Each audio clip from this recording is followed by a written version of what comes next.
ye town. Yamia visa war by the yewo. Yapia Basila war by the yewo. Yes, I'm Balusa war by the yewo. Ulele Ayenai, Wakame, up ye town. In Abena war by the yewo. But the Abena war by the yewo. A woman is a war by the yewo. Aleku Pascal war by the yewo. Yapi Zimbabwe war by the yewo. Ulele Ayena, Wakame, up ye town. Seka Serafin war by the yewo. Bonipo Julien war by the yewo. Adubu Chikaya war by the yewo. Adequati Fransa war by the yewo. Petit Libane war by the yewo. Ulele Ayena, Wakame, up ye town. Yame for Medino. Aduti Motele Bonero. Olympiale, Kakayele, Ojora, my Catelo.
Marseille le battait à Pagneton.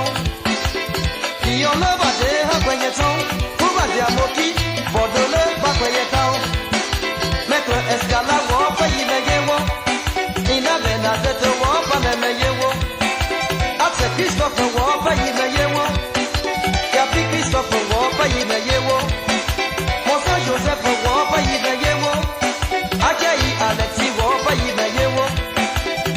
Jérémy Wapa Yibeyewo, Uleme Angela, Wakame Akwayetao, Mamo Boni Franco Wapa Yibeyewo, Adu Demi Wapa Yibeyewo, Samne Indoye Wapa Yibeyewo, Abek Goshen Wapa Yibeyewo, Asisi Meo Wapa Yibeyewo, Uleme Angela, Wakame Akwayetao, Ashoga Sebi Wapa Yibeyewo, Abese Vere Wapa Yibeyewo, Goma Wapa Yibeyewo, Osei Nobe Wapa Yibeyewo, Beseko Maxime Wapa